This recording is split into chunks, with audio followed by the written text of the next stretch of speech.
प्रणाम। उम्मीद करता हूँ आप बहुत अच्छे और स्वस्थ होंगे। मैं आपका फिजिक्स टीचर कुंदन आपका अपने चैनल गुरुकुल स्टडी रूम में एक बार फिर से स्वागत करता हूँ। और आज मैं लेकर आया हूँ class 9th force and laws of motion part 2। और इस पार्ट में हम लोग बात करने वाले हैं इनर्शिया एंड इनर्शिया के टाइप्स। ओके, तो पिछले वीडियो में हम लोगों ने force, effect of force and types of forces के बारे में बड़े डिटेल में बात की है। तो ज्यादा वक्त बर्बाद ना करते हुए सीधे आते हैं अपने टॉपिक पे, जिसका नाम है क्या, इनर्शिया। तो हालांकि मैंने आपके लिए डेफिनेशन ऑलरेडी लिख दिया है, लेकिन डेफिनेशन से पहले हम इनर्शिया को फील करते हैं, क्योंकि फिजिक्स में फील करना बहुत जरूरी है। अगर आपने फिजिक्स में फील करना सीख लिया तो आपकी आधी प्रॉब्लम सॉल्व हो जाएगी। तो इनर्शिया क्या है? ओके, इस चीज को समझते हैं हम कुछ एग्जांपल से। सपोज एक फुटबॉल मैंने जमीन पर रख दिया। सपोज मैंने एक फुटबॉल को जमीन पे रख दिया और उस फुटबॉल के साइड में खड़ा हो गया। 1 घंटे से खड़ा हूं, 2 घंटे बीत जाए, 10 घंटे बीत जाए, साल बीत जाए, अगर वो ऑब्जेक्ट वही है, रखा हुआ है, तो वो वही रहने वाला है। तब तक रहेगा जब तक कि हम उस पर कोई बाहर से फोर्स ना लगा दे। जैसे ही हम फोर्स लगाएंगे ऑब्जेक्ट अपनी पोजीशन बदल लेगा। उससे पहले वो अपनी पोजीशन नहीं बदलने वाला। तो एक बात हमें समझ में आई कि कोई ऑब्जेक्ट अपनी पोजीशन चेंज नहीं करता। यही इनर्शिया है। अगर कोई ऑब्जेक्ट अपनी पोजीशन को चेंज ना करे, ये उसकी खुद की प्रॉपर्टी है, तो हम कह सकते हैं inertia is the inherent property of an object that always resist to change. Inertia क्या है? एक ऐसी प्रॉपर्टी है जो अपने अंदर होने वाले बदलाव का अपोज करती है। एक और एग्जांपल देखते हैं। सपोज अगर कोई ऑब्जेक्ट मोशन में है, कोई ऑब्जेक्ट मोशन में है, तो इस समय उसकी प्रॉपर्टी क्या है कि वो मोशन में ही रहे तब तक जब तक कि कोई एक्सटर्नल फोर्स ना लगाया जाए। फॉर एग्जांपल, अगर मैं किसी फुटबॉल को किक कर दूं तो इस समय फुटबॉल की टेंडेंसी क्या है कि लगातार चलता रहे। लेकिन हम क्या देखते हैं, कुछ समय के बाद वो फुटबॉल जाकर रुक जाती है ग्राउंड पे, क्योंकि एक फोर्स काम कर रहा होता है जो उसका अपोज करता है, जिसको क्या कहते हैं हम लोग, फ्रिक्शनल फोर्स। अगर वो फ्रिक्शन फोर्स ना हो, अगर वो फ्रिक्शनल फोर्स ना हो, तो हमारे ऑब्जेक्ट की जो टेंडेंसी है, फिलहाल वो ऑब्जेक्ट किसमें है, मोशन में, तो वो हमेशा मोशन में ही रहेगा। एग्जांपल के लिए देखिए, हमारा अर्थ सन के चारों तरफ मूव कर रहा है, घूम रहा है ना, तो एक फिक्स इंटरवल ऑफ टाइम पे अपने पाथ को बार बार कंप्लीट कर रहा है। ये हमारे अर्थ की टेंडेंसी है कि अगर मोशन में है तो मोशन में रहने वाला है। तो इससे मुझे एक कंक्लूजन निकला कि इनर्शिया किसी भी ऑब्जेक्ट की प्रॉपर्टी, खुद की प्रॉपर्टी है, जो अपने अंदर होने वाले बदलाव का अपोज करती है। ओके बच्चों, अगर कोई ऑब्जेक्ट रेस्ट पे है तो वो हमेशा रेस्ट पे रहेगी, और अगर कोई ऑब्जेक्ट मोशन में है तो वो हमेशा मोशन में रहेगी तब तक जब तक कि कोई बाहर से एक्सटर्नल फोर्स ना लगाया जाए जो उसकी टेंडेंसी को बदले। क्लियर है? इसी चीज को मैंने स्टेटमेंट के फॉर्म में लिखा है। क्या लिखा है? Inertia is that property of the body due to which it resist a change in state of rest or of motion, of uniform motion along a straight line. यानी अगर आपसे कोई पूछे कि इनर्शिया है क्या, तो इनर्शिया किसी ऑब्जेक्ट की खुद की प्रॉपर्टी है जो अपने अंदर होने वाले बदलाव का अपोज करती है। क्लियर है बच्चों? इसके बारे में सबसे पहले गैलीलियो ने बताया था। गैलीलियो ने क्या, एक एक्सपेरिमेंट के थ्रू इस चीज को कंक्लूड करके बताया कि अगर कोई ऑब्जेक्ट रेस्ट पे है तो रेस्ट पे रहेगी, और अगर कोई ऑब्जेक्ट मोशन में है तो मोशन में रहेगी तब तक जब तक कि कोई बाहर से उस पर एक्सटर्नल फोर्स ना लगाया जाए। इनफैक्ट इनर्शिया को, इसी को हम लोग न्यूटन्स का फर्स्ट लॉ भी कहते हैं। Inertia is also known as the law of Newton's first law of motion. ठीक है, इसे हम लॉ ऑफ इनर्शिया के नाम से भी जानते हैं, वो हम लोग आने वाले वीडियो में पढ़ेंगे। ओके, अब बात करते हैं इनर्शिया कितने टाइप के होते हैं। तो inertia can be categorised in 3 form: inertia of rest, inertia of motion, inertia of direction. आपको नाम से क्लियर मालूम चल रहा है, इनर्शिया ऑफ रेस्ट, रेस्ट का मतलब रुके हुए ऑब्जेक्ट पे। तो मैंने स्टेटमेंट क्या लिखा है, inherent property of an object to oppose any change in state of rest by itself. यानी अगर कोई ऑब्जेक्ट रेस्ट पे है तो रेस्ट पे ही रहना चाहता है। एग्जांपल देखें, एक एग्जांपल देखें। सपोज आपने ग्लास ले लिया, एक खाली ग्लास है और उस खाली ग्लास के ऊपर एक कार्डबोर्ड रखा है। ठीक है, और उस कार्डबोर्ड के ऊपर हम कॉइन रख दें। ये आपके बुक में एक्टिविटी की जो समझाया गया है, चाहे तो अपने घर पे भी कर सकते हैं। एक ग्लास लें, इस ग्लास के ऊपर एक कार्डबोर्ड रखें, कार्डबोर्ड के ऊपर कॉइन रखें। अगर आप उस कार्डबोर्ड को बहुत जोर से झटका दें, जिससे क्या हो, कार्डबोर्ड आगे निकल जाए, या फिर बहुत तेजी से कार्डबोर्ड को हटा लें, तो आप क्या ऑब्जर्व करते हो, आप देखोगे ना वो कॉइन आपके ग्लास में गिर जाएगा। क्यों? क्योंकि अभी कार्डबोर्ड और कॉइन दोनों ही रेस्ट पे थे, तो इनकी नेचुरल टेंडेंसी क्या थी, इनकी नेचुरल टेंडेंसी थी कि दोनों रेस्ट पे रहे। लेकिन सडनली हमने क्या किया, कार्डबोर्ड पे फोर्स लगाया, तो कार्डबोर्ड तो मोशन में आ गया, बट हमारे कॉइन की टेंडेंसी क्या थी कि वो रेस्ट पे रहना चाहिए, इसलिए वो क्या रहा, अपने ही पोजीशन पे रहा, जिसके कारण वो ग्लास में गिर गया। क्लियर है बच्चों? एक और एग्जांपल देखते हैं हम लोग। आपने कभी ना कभी कार, बस या फिर बाइक का सफर जरूर किया होगा। अगर आप किसी बाइक पे, कार पे या बस में बैठे हो, फिलहाल गाड़ी स्टार्ट नहीं है, आप बैठे हो और सडनली ड्राइवर क्या करता है, गाड़ी स्टार्ट कर देता है, तो यू फील सम जर्क, आपको एक जर्क फील होगा, और वो जर्क कैसा होगा, आपकी बॉडी को पीछे की ओर झुका देगा। ऐसा क्यों हुआ, सोचो। तो हमने ऑब्जर्व किया, जब तक ये बस, कार या स्कूटर रुकी हुई थी, तो मेरी बॉडी और वो ऑब्जेक्ट जिसपे मैं बैठा हूं, वो दोनों ही रेस्ट कंडीशन पे थे।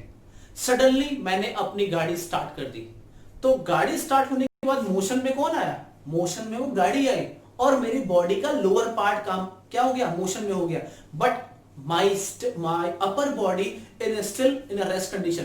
पर मेरी बॉडी का जो अपर पार्ट है वो अभी भी अपने नेचुरल टेंडेंसी में ही रहना चाहता है, और वो उसकी नेचुरल टेंडेंसी क्या थी कि वो रेस्ट पे रहे। सडनली बाइक आगे चली जाती है और हमारी बॉडी पीछे छूट जाती है, तो इसलिए हम थोड़ा सा पीछे की ओर जर्क फील करते हैं। ऐसा आप लोगों ने अपने डे टू डे लाइफ में जरूर देखा होगा, इसे हम इनर्शिया ऑफ रेस्ट कहते हैं। उम्मीद है कि आपको ये एग्जांपल समझ में आया होगा। इनफैक्ट ऐसे बहुत सारे एग्जांपल है, बहुत सारे एग्जांपल्स है। आपने अपने घरों पे मम्मी को कारपेट को साफ करते हुए देखा होगा। मम्मी क्या करती है, कारपेट को साफ करते वक्त कारपेट को उठाया और स्टिक से कारपेट को हिट करती है। तो फिलहाल कारपेट और कारपेट के साथ चिपका हुआ डस्ट, उन दोनों की नेचुरल टेंडेंसी क्या है कि रेस्ट पे रहे। सडनली मम्मी ने क्या किया, कारपेट को हिट किया, कारपेट को जैसे ही हिट किया कारपेट मोशन में आ गया, लेकिन उसके साथ चिपका हुआ डस्ट पार्टिकल का नेचर क्या है कि वो रेस्ट पे रहे, और इस तरह क्या होता है, वो कारपेट से दूर चला जाता है। तो ऐसे बहुत सारे एग्जांपल है। तो that is called the inertia of rest. और how can we define inertia of rest, can be define as inertia inherent property of an object, किसी ऑब्जेक्ट की खुद की property to oppose any change, अपने अंदर होने वाले चेंज का बदलाव करे अगर वो रुकी हुई है तो। Similarly the tendency of an object to oppose any change in state of uniform motion, जैसे मैंने आपको स्टेटमेंट में कब से बोल रहा हूं कि अगर कोई ऑब्जेक्ट मोशन में है तो वो मोशन में ही रहना चाहता है। एग्जांपल देखते हैं। अभी कुछ देर पहले मैंने आपको कार में बिठाया था, कार पे या बाइक पे या फिर बस में। उस समय बस रुकी हुई थी, देन सडनली स्टार्ट। अब ऐसा फील करो कि आप बस या कार में बैठे हो, आपने कभी ना कभी जरूर फील किया होगा, और बस चल रही है तो आप भी बस के साथ मोशन में हो, क्योंकि बस मोशन में है तो उस बस पे बैठा हुआ हर इंसान मोशन पे है। सडनली ड्राइवर ने क्या किया, they apply some brake, driver ने क्या किया, कुछ फोर्स लगा दिया, ब्रेक लगा दिया, तो उस ब्रेक ने क्या किया, बस को रोक दिया। बट आपकी नेचुरल टेंडेंसी क्या थी, मेरी नेचुरल टेंडेंसी ये थी कि मैं मोशन में ही रहूं, पर मेरी जो लोअर बॉडी है, जो बस के साथ कांटेक्ट में है, वो भी क्या हो गई, रेस्ट पे आए। फिलहाल किस पे हो गई, रेस्ट पे हो गई। पहले मोशन में थी, ब्रेक लगाया, बॉडी हमारी नीचे, अब लोअर पार्ट क्या हो गया, रेस्ट पे आ गया, क्योंकि वो कांटेक्ट में था। लेकिन अपर बॉडी है वो भी फ्री है, and they lie down in a forward direction, वो आगे की ओर झुक जाता है। जब आप कार में जाते हो, कार में कहीं जाते हो, तो आपको क्या कहता है कि always wear your safety belt, आपको अपनी सेफ्टी बेल्ट लगा के चलना चाहिए। इसीलिए लगा के चलना चाहिए कि अगर आपकी कार बहुत स्पीड में है और सडनली कभी आपको इमरजेंसी में ब्रेक लगाना पड़ जाए, तो कार तो रुक जाएगी, पर आपको भी तो रुकना जरूरी है। अगर आपका सीट बेल्ट नहीं लगा होगा तो due to the inertia of motion, आपकी बॉडी क्या रहेगी, मोशन में रहेगी, और क्या होगा, आप गाड़ी से बाहर निकल सकते हो। इसीलिए हम क्या करते हैं, आपको हमेशा प्रिकॉशन में बोला जाता है कि while driving always wear your seat belt, अपने सीट बेल्ट को जरूर बांधे। क्यों बेटा? उसके पीछे का फिजिक्स समझ में आया? उसके पीछे का फिजिक्स क्या है? Inertia of motion.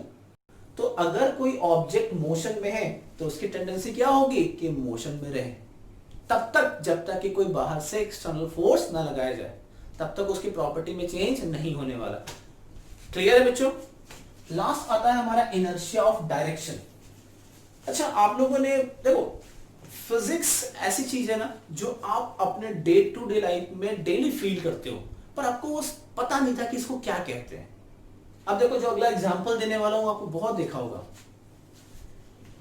चलिए, आपने कभी देखा होगा कि जब कोई बस या कार सीधे स्ट्रेट पाथ में चल रही है और सडनली उसको कहीं से मुड़ना पड़े, यानी यू टर्न लेना हो, तो आपकी बॉडी कैसा फील करती है? आपकी बॉडी उस टर्न के अपोज में होती है।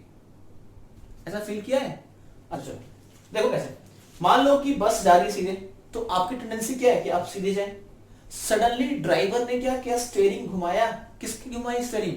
बस की। तो बस पे एक एक्सटर्नल फोर्स लगा, उस फोर्स ने बस की टेंडेंसी बदल दी। पहले सीधे जा रहा था, अब वो मुड़ गया। लेकिन आपके ऊपर कोई फोर्स लगा क्या? नहीं।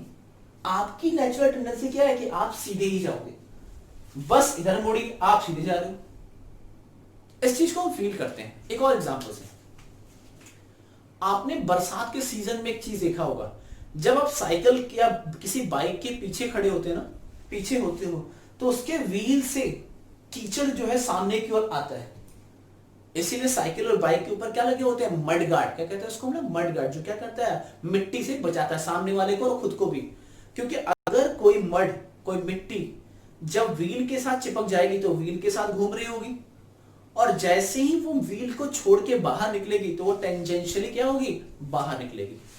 व्हील ऐसे घूम रहा है गोल, लेकिन ये डस्ट पार्टिकल अगर ये ऐसे ऊपर की ओर जा रहा है, अभी फिलहाल उसकी टेंडेंसी क्या है? ऊपर जाने की।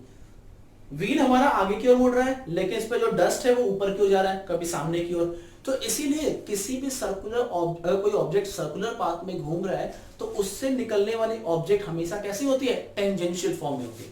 तो आपने कभी फील किया होगा कि जब कभी हम किसी बाइक के पीछे खड़े होते हैं ना, तो उस व्हील से निकलने वाला कीचड़ हमारे ऊपर आना स्टार्ट होता है। वो किसका एग्जाम्पल है? इनर्शिया ऑफ डायरेक्शन का। एक और भी चीज देखा होगा, कभी कभी हमारे गली मोहल्ले में वो चाकू तेज करने, धार तेज लगाने वाले आते हैं, कभी देखा होगा आपने।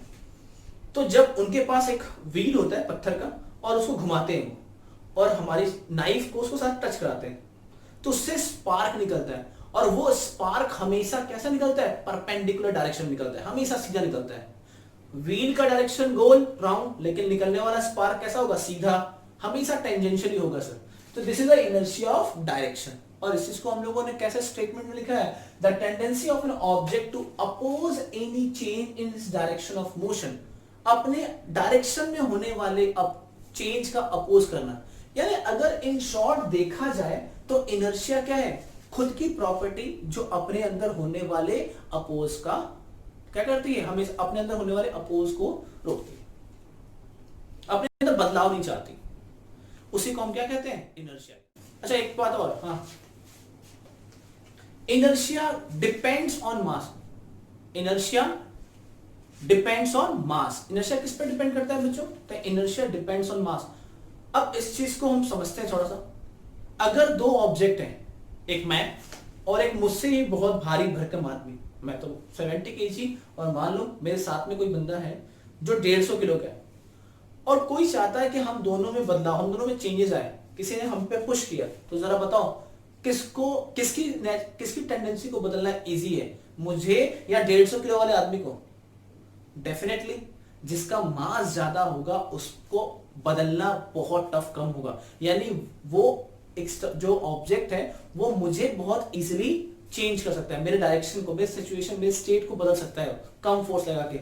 लेकिन भारी ऑब्जेक्ट को बदलने के लिए उसे ज्यादा फोर्स की जरूरत क्या पड़ेगी? ज्यादा फोर्स की जरूरत पड़ेगी।